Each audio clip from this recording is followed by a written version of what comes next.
संसारसमुद्रतार नौकायिताभ्यां गुरुभक्तिताभ्यां वैराग्यसाम्राज्यदपूजना. After all, moon is a satellite for this planet and helplessly strung to this planet and making its rounds. So what is the significance? Why these full moons and no moons are held significant?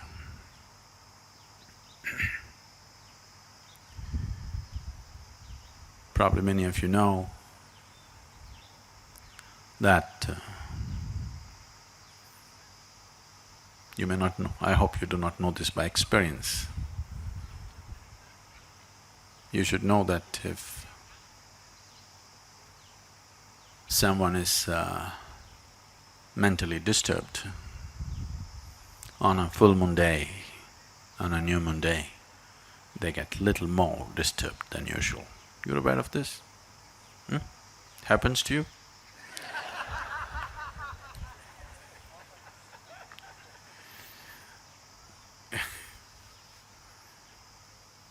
Say yourself, you just be with me, don't worry about the camera.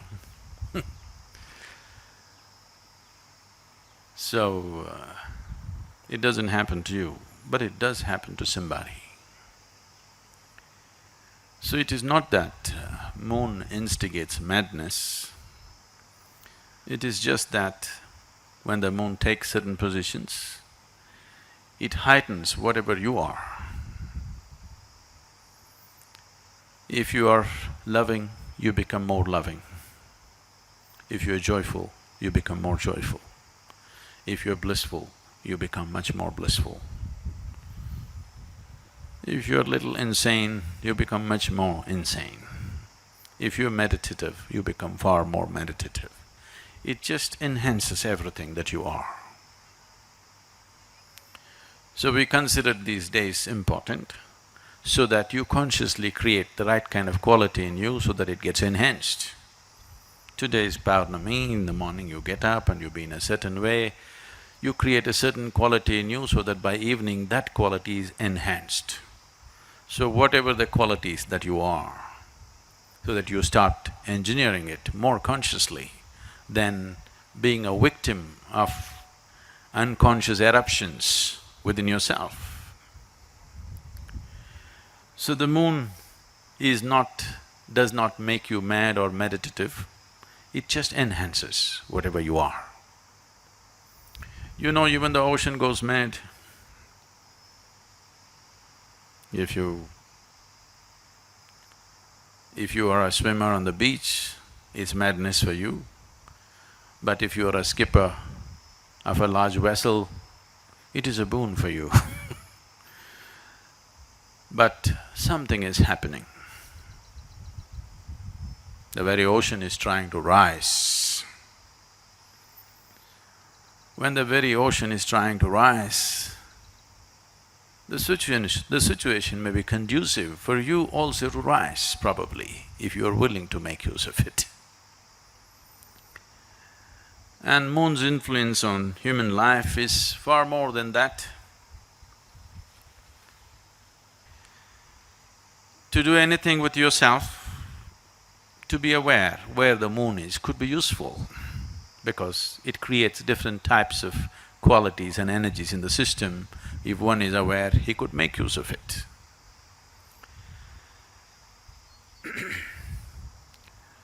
In English language, moon is lunar. If you take a step further, you become a lunatic.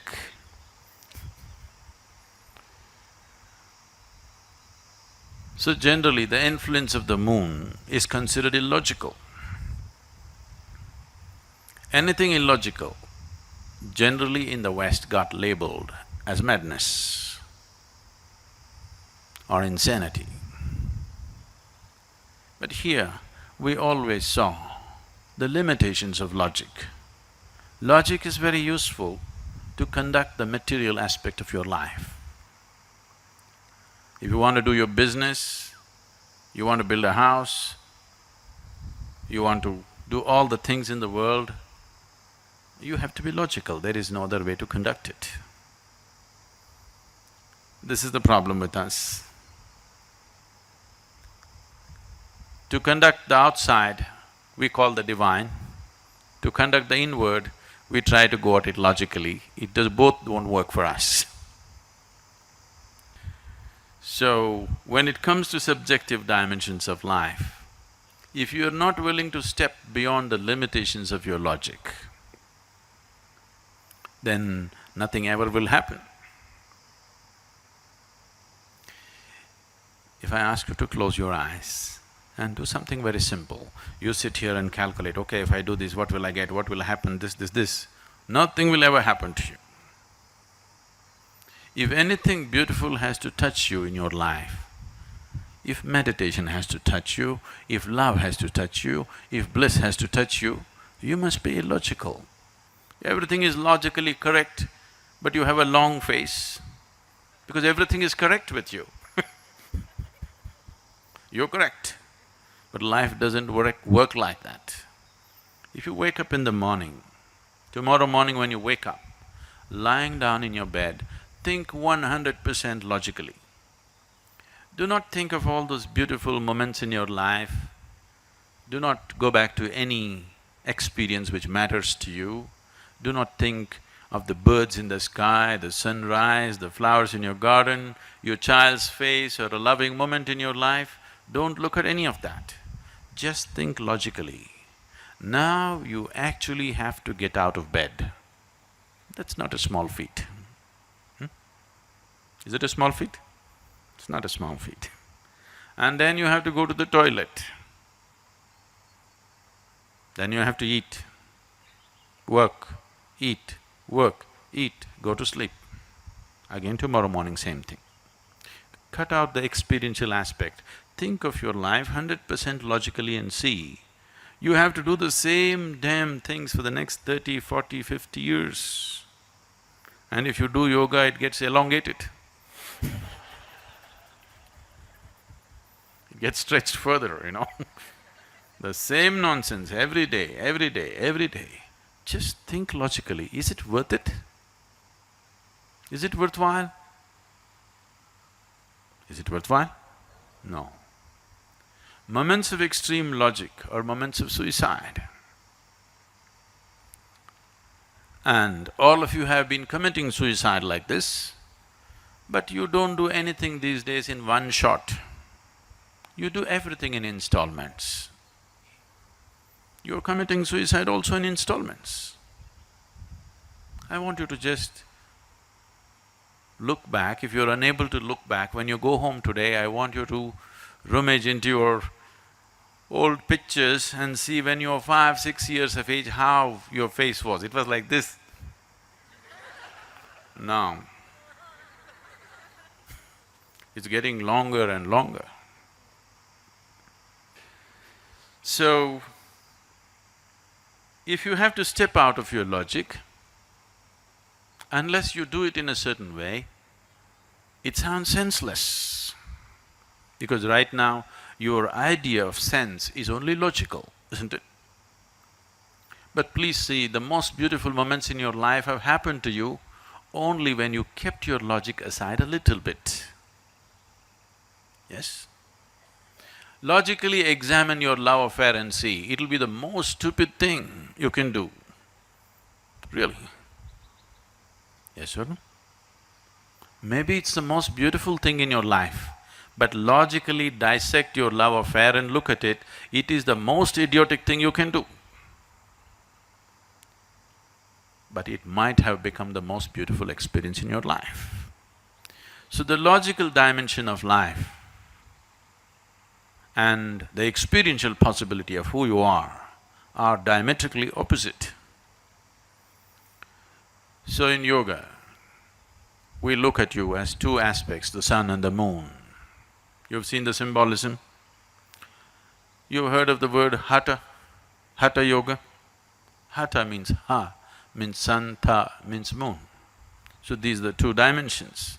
There are various symbolisms For this, you have seen Shiva being represented as half man, half woman, all these things to suggest there is a logical dimension to you and there's a dimension beyond that. If you do not explore both, you will be an incomplete human being, or you will be only half alive. So when we say a spiritual process or yoga or whatever, what we're looking at is how to become a full-fledged life process, not a half-life process. Just the body is alive, that's not good enough. Everything in you should be aflame. Only then you will see whether something is happening or nothing is happening, it's worth being here. If you sit here, it's worth being here. If you open your eyes, it's worth being here. If you close your eyes, it's worth being here. Otherwise, whatever is happening, it's not worth being here, simply because only a part of you is alive, the other part is yet to come alive. So the moon, today being a full moon, the clouds are hiding it, but don't worry. Whether you can see it or not, the influence of the moon is very much there. Because on a no moon day or a new moon day, the influence of the moon is far more than on the full moon day. So whether you perceive something or do not perceive something is not the issue, the influence is anyway there. There is a logical element to you which helps you to handle the material well. There's a dimension beyond logic, without it the subjective dimensions can never be accessed.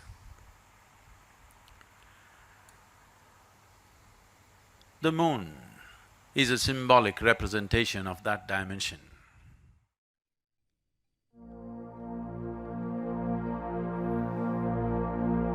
अनंत संसार समुद्रतार नौकायिताभ्यां गुरुभक्तिताभ्यां वैराग्य साम्राज्यदपूजनाभ्यां नमो नमः श्री गुरुपादुकाभ्यां कवित्ववाराशिनिशाकराभ्यां